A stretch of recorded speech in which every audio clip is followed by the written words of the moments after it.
साहब इस गठजोड़ को देखें, छोटा सिंपल रखूंगा अपने सवाल को, तो क्या एक नेचुरल अलायंस जैसा दिख रहा है या एक एंटी बीजेपी कंपल्शन जैसी चीज है ये? दोनों चीजें इसमें, एक तो अस्तित्व की भी बात है स्वयं के दल की, और उसी के साथ भाजपा विरोधी जो तेवर राज ठाकरे, वैसे तो काफी उन्होंने कोशिश की थी भगवादारी करके, उन्हें जो भाजपा के नेता, भाजपा के सोशल मीडिया समर्थक सभी ने काफी प्रमोट भी किया था, लेकिन फ्लर्ट के आगे बात नहीं जाती थी। आखिरकार राजनीति में अपना वजूद रखने के लिए, अपने अस्तित्व के लिए कुछ ना कुछ पाना भी होता है। जब उनके बेटे की भी हार हो गई, वहां पर महायुति ने अपना कैंडिडेट तक खड़ा कर दिया, और ठाकरे के एक सिर्फ आम शिवसैनिक जब उनके बेटे को हरा कर बने, तो राज ठाकरे के लिए अस्तित्व का प्रश्न था ही। वो दो भाई साथ में आना ही नहीं, उसमें 2019 के बाद महाराष्ट्र में पहली बार एक नेचुरल अलायंस हुआ है, एक कहा जा सकता है पहली बार ये नेचुरल अलायंस है कि जिसमें मराठी का मुद्दा है, उन दोनों पार्टी के साथ, दोनों प्रादेशिक पार्टियां हैं, दोनों साथ में आए हैं। लेकिन इन दोनों के साथ आने का मतलब ऐसा नहीं है कि बस अब सब कुछ हो गया और बीएमसी पे जो शिवसेना का अखंड शिवसेना का कब्जा था वो वैसे ही बरकरार रह पाएगा, क्योंकि कहीं देर तो नहीं हुई है। इस बारे में भी उन्हें सोचना होगा, क्योंकि देखिए भारतीय जनता पार्टी के कई रणनीतियों के बारे में या कई आक्षेप लगाए जाते हैं, चुनावी धांधलियों की बात की जाती है, वोटर लिस्ट में धांधलियों की बात की जाती है। उसको बिल्कुल मैं ये नहीं कहूंगा कि उसका कोई सबूत नहीं है, कुछ बातें उसमें वोटर लिस्ट को लेकर तो बिल्कुल आक्षेप वाली बातें हैं, लेकिन उसके आगे जाकर भारतीय जनता पार्टी ने 2014 के बाद, वैसे तो 2009 के लोकसभा हार के बाद ही जिस तरह से एक नई स्ट्रेटेजी इस देश की राजनीति में लाई है, अलग अलग स्ट्रेटेजी लाई हुई है।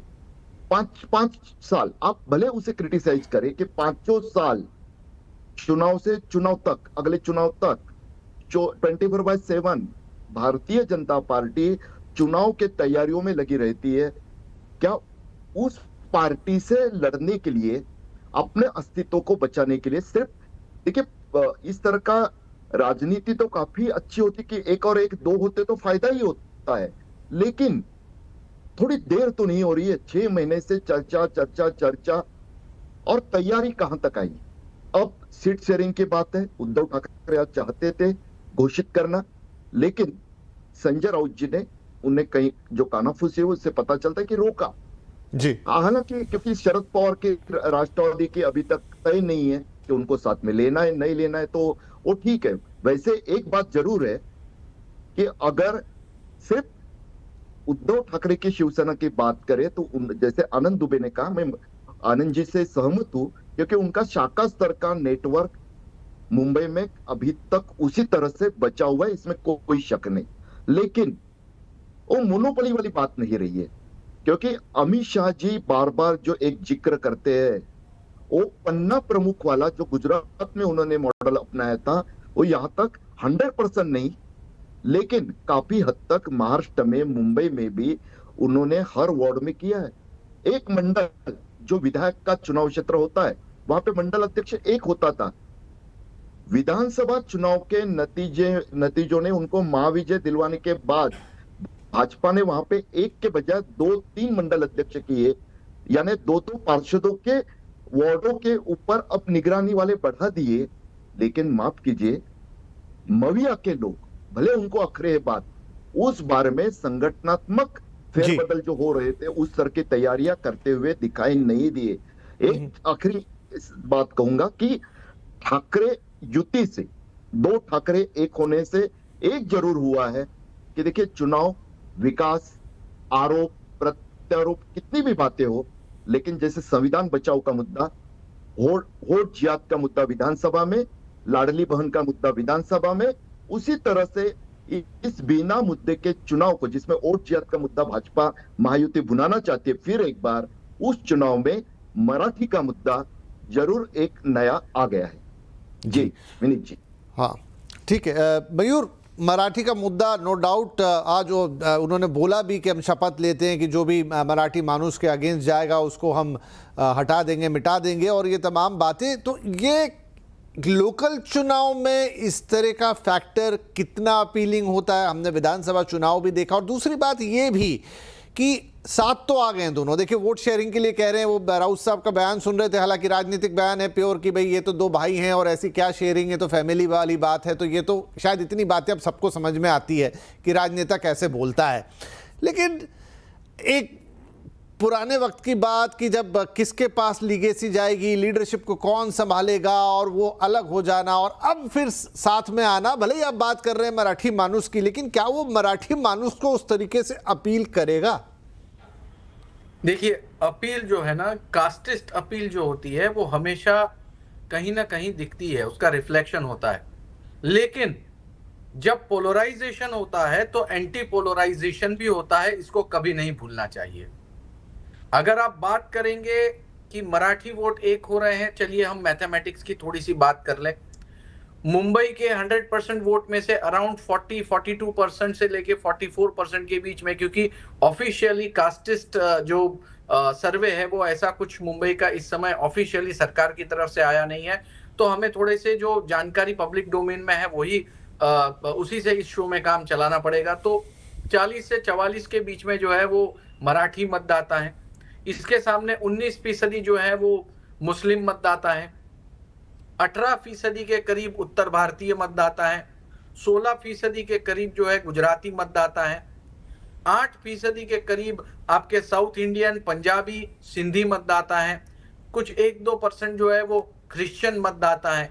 इस तरह से यहाँ पे 100% का एक टेक्सचर जो है वो हमें मुंबई में दिखता है, वाकई में कॉस्मोपॉलिटन, जिसमें सबसे बड़ा लायन शेयर अगर हम कहेंगे तो ऑब्वियसली ये महाराष्ट्र है। मुंबई महाराष्ट्र की राजधानी है, इसलिए यहाँ पे हमें एक बड़ा वोट शेयर जो है वो मराठी वोटर्स का दिख रहा है।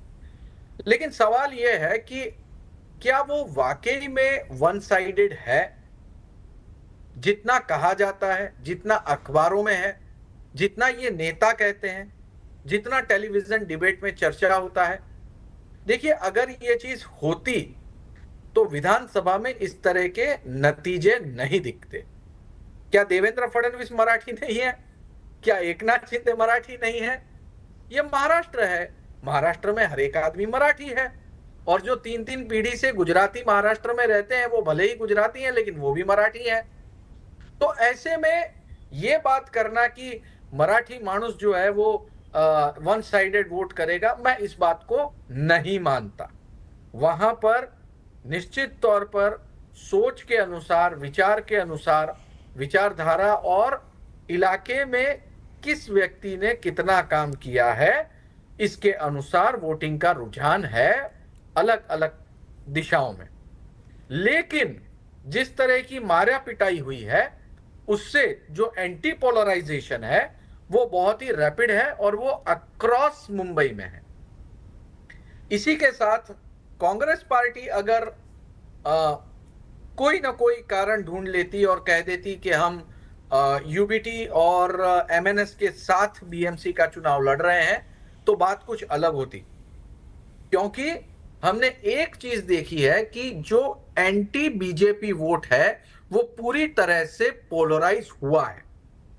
हमने ये चीज देखी है पिछले चुनावों में कि माइनॉरिटी ये देखती है कि भैया बीजेपी के बाद कौन सी पार्टी है जो उसे हरा सकती है, और सारी के सारे एंटी बीजेपी वोट्स और खासकर माइनॉरिटी उस कैंडिडेट के पीछे जाके खड़े हो जाते हैं। इसीलिए हमें देखने मिलता है कि एक कॉन्स्टिट्यूएंसी में अगर कांग्रेस पार्टी जो है वो बहुत ज्यादा लीडिंग पे जा रही है तो बगल में जो है वो समाजवादी पार्टी लीडिंग में है और उसके बगल में एमआईएम है। आपको वो स्पिल ओवर इफेक्ट नहीं दिख रहा कि जहां पे कांग्रेस को भी अच्छे वोट मिल रहे हो या एमआईएम को अच्छे वोट मिल रहे हो। नहीं, जो पार्टी बीजेपी को प्रॉपरली हरा सकती है पूरी की पूरी एक अघोषित रूप से, लेकिन एक सोच समझकर एक वोट बैंक जो है वो सेकंड नंबर के पीछे जाके खड़ा हो जाता है। ये चीज बीएमसी के चुनाव में नहीं होगी। कांग्रेस पार्टी अपना जनाधार और अपनी कैडर को बनाए रखने के लिए हर जगह पे उम्मीदवार खड़ा करेगी और ऐसे में इन वोटों का बिखराव निश्चित तौर पर होगा। और इसीलिए मेरा ये मानना है कि अगर पोलराइजेशन मराठी वोटरों का दिख रहा है तो एंटी पोलराइजेशन भी दिखेगा और उसकी मार यूबीटी और एमएनएस को निश्चित तौर पर होती हुई हमें इस चुनाव में दिखेगी।